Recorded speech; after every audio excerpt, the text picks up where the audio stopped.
एक इस्तराब की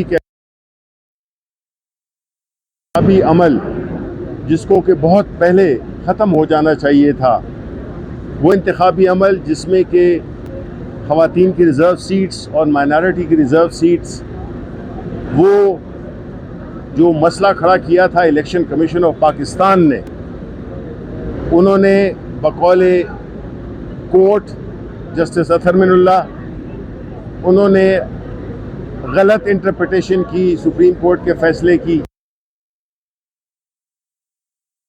रही है। ये वक्त जिसमें कि पाकिस्तान में हर तरह का बहरान है, जो कि बुनियादी तौर पे जन्म लिया है सियासी अदम इस्तेकाम,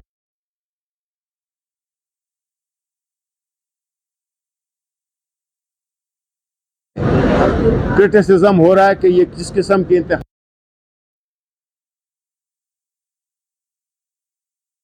बनाया गया। और मेरे ख्याल में कल यूनाइटेड नेशन की रिपोर्ट अपने जो अमेरिकन कांग्रेस और बाकी दुनिया के जितने भी और हमारे मुल्क के अपने इदारे जो कि इलेक्शंस को मॉनिटर करते हैं, उन्होंने अब कहा है कि ये इसको हम एक केस स्टडी बनाएंगे। यानी बदकिस्मती से पाकिस्तान के इलेक्शंस की रिगिंग के लिए वो एक केस स्टडी बनेगा। बुरी तरह नाकाम हुआ है अपनी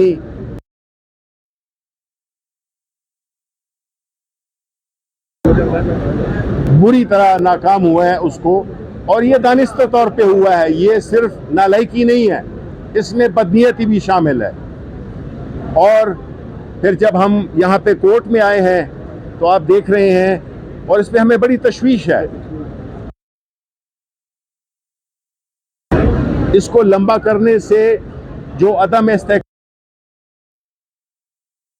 वो मजीद गहरा होगा, और जब तक पार्लियामान में वो लोग नहीं आएंगे जिनको के पाकिस्तान के अवाम ने भेजा है, तो ये पार्लियामेंट भी उसकी वो इखलाकी मजबूती नहीं होगी जो कि होनी चाहिए।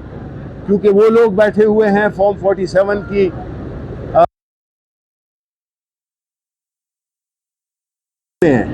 ये जो बजट आपने देखा है, ये जिस तरह से पाकिस्तान के अवाम पे एक मुआशी यलगार कर दी गई है हुकूमत की तरफ से, इसके पाकिस्तान के अवाम मुतहम्मिल नहीं हो सकते हैं।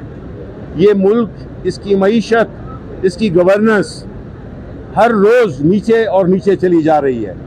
और उसका जो बुनियादी नुक्ता है और बुनियादी वजह है, इलेक्शन नहीं हुए।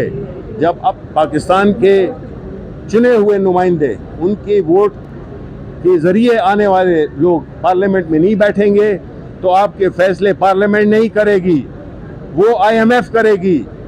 और IMF को आपसे कोई हमदर्दी नहीं है, जबकि जो सही मानों में अवाम के भेजे हुए नुमाइंदे आएंगे, उन्होंने अपने अवाम का ख्याल रखना है। इसलिए ये सूरत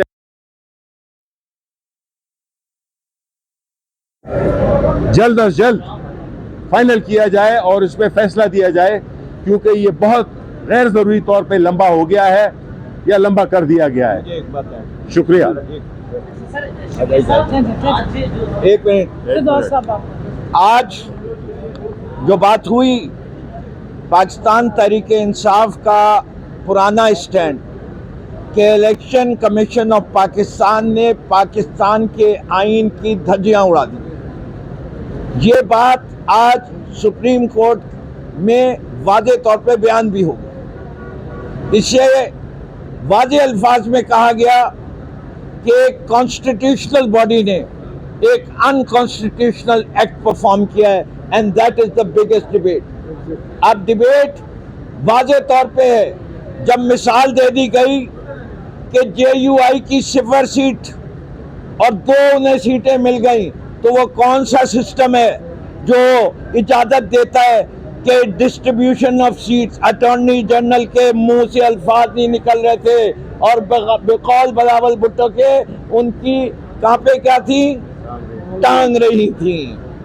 तो जब कांपे टांगने लगे तो फिर मेरी इस बहन का जो केस है और जो इसको तकलीफ हो रही है ये खुद ही बयान करेगी। अच्छा, आपने माइनॉरिटी की आपने जी, बिस्मिल्लाहिर्रहमानिर्रहीम। जिस तरह की आपने प्रोसीडिंग्स देखी और मैं बिल्कुल इस बात को एंडोर्स करूंगी। पहले भी ये हियरिंग में बात हुई कि आइन के आर्टिकल 17 को वायलेट करने का जुर्म किया है पाकिस्तान के इस कॉन्स्टिट्यूशनल इदारे जिसका नाम इलेक्शन कमीशन ऑफ पाकिस्तान है।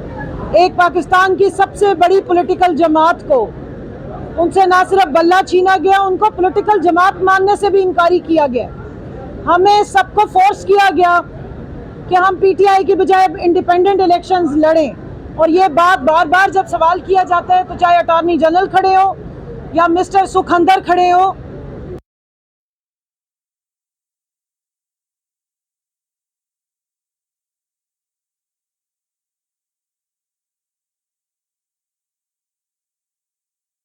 तो उनको जरूर बताना चाहिए कि जब आपसे सवाल होते हैं, जब आपसे बात पूछी जाती है कि बताइए कि कौन सा फॉर्मूला है प्रोपोर्शन ऑफ रिप्रेजेंटेशन का जिसके तहत आपने अपनी मनपसंद जो पार्टीज हैं उनको ये सीटें मिठाई के डब्बों के साथ दी। जब नेशनल असेंबली का फॉर्मूला पंजाब से 4.21 लगता है तो आप किस तरीके से जिस पार्टी को 4 सीटें मिलनी थी उसको आपने 14 सीटें दे दी। आपने तो पूरी जो प्रोपोर्शन ऑफ रिप्रेजेंटेशन हाउस की होती है, असेंबलीज की होती है, उसकी तो आपने ऑर्डर ही तबाह कर दिया। यानी कि जिस पार्टी को अवाम ने रिजेक्ट किया उसको इलेक्शन कमीशन ने नवाज दिया। कौन सा फार्मूला था, वो कौन सा लॉजिक था, वो कौन सा मैथमेटिक्स था जिसके तहत ये सारी सीटें हमें तो मना करें जी 104 पे हम आपको सीट नहीं दे सकते, लेकिन इनको देने के लिए आइन और कानून में वो कौन सी शिक्के हैं जो मौजूद हैं कि जनाब अपनी मनपसंद पार्टियों में आप बांट दें और फार्मूले भी अपनी मर्जी के लगाएं। तो इस तरह की ये जो नाइंसाफ़ी है वो इंसाफ की सबसे बड़ी अदालत से हमें बिल्कुल इसकी उम्मीद नहीं है कि नाइंसाफ़ी हो। हमें पूरी उम्मीद है कि आवाम के वोट की सैंक्टिटी को कायम रखा जाएगा, आवाम के इस हक को कायम रखा जाएगा। और जो एक इलेक्शन के नाम पर यहाँ पर धांधली की गई, जुल्म और फस्तायत और जबर किया गया, उसकी पटिशन इमरान खान साहब की पड़ी हुई है। अगर आपने ज़्यादा देर करनी है तो उस पटिशन को क्लब करें और इसके साथ वो केस भी सुने। आज बिल्कुल ठीक बात की जस्टिस मुनीब साहब ने और मंसूर साहब ने। आप आइसोलेशन में इस तरह करके घोड़े की तरह आंखों पे पट्टी डाल के सिर्फ एक जो सेकंड फेज होता है इलेक्शन का, ये रिजर्व सीट्स, इस पे जंप नहीं कर सकते। आपको देखना पड़ेगा 13 जनवरी पे वापस जाएं और देखें कि उस फैसले के बाद इलेक्शन कमीशन का क्या रवैया था, किस तरह कैंडिडेट्स के साथ सलूक किया गया। हमारे जो पेपर्स हमने जमा कराए थे, मेरे साथ आमिर डोगर साहब खड़े हैं, माशाल्लाह चीफ विप हैं और इनका तजर्बा है बेतहाशा। सब ने 4-4, 3-3 फॉर्म्स जमा कराए थे। जिन्होंने पीटीआई के फॉर्म जमा कराए अपने वो फॉर्म रिजेक्ट कर दिए और अब आप यहाँ एक फॉर्म इंडिपेंडेंट का उठा के ले आए हैं। ये तो चाहते ही नहीं थे कि हमारे जो इंडिपेंडेंट के तौर पे भी अगर बेचारे कैंडिडेट्स हैं तो उनको भी इलेक्शन लड़ने दिया जाए। जो फस्तायत हमारे साथ रवा रखी गई, आरओ के ऑफिस के बाहर डाले खड़े किए गए, पुलिस खड़ी की गई, हमें स्क्रूटनी नहीं करने दी गई, हमारे प्रपोजल सेकेंडर्स को उठाया गया और आरओ ने कान बंद किए हुए थे। किसी एप्लीकेशन का जवाब नहीं दिया गया, हमें जाके अदालतों से अपने पेपर एक्सेप्ट कराने पड़े। इलेक्शन वाले दिन फस्तायत बर्ताव किया गया, आरओ के ऑफिस से दूर 25-30 फुट दूर हमें खड़ा किया गया, हमारे साथ जुल्म तशद्दुद किया गया। इस सारे को देखिए, ये अगर अदालत हमें नहीं देखेगी, ये अदालत अगर ह्यूमन राइट्स पे नज़र नहीं डालेगी और अगर बकौल जस्टिस याहिया अफरीदी के हिस्सा बकदरे जुस्सा नहीं देगी और जुस्से से ज़्यादा हिस्सा पकड़ा देगी और अपनी मोहब्बत वोट को इज्जत दो से ज़्यादा पार्टी बनेगी इलेक्शन में। इलेक्शन कमीशन एक न्यूट्रल इदारा होना चाहिए, आईनी इदारा होना चाहिए, उसका रवैया किसी एक पार्टी के साथ डिस्क्रिमिनेटरी नहीं होना चाहिए।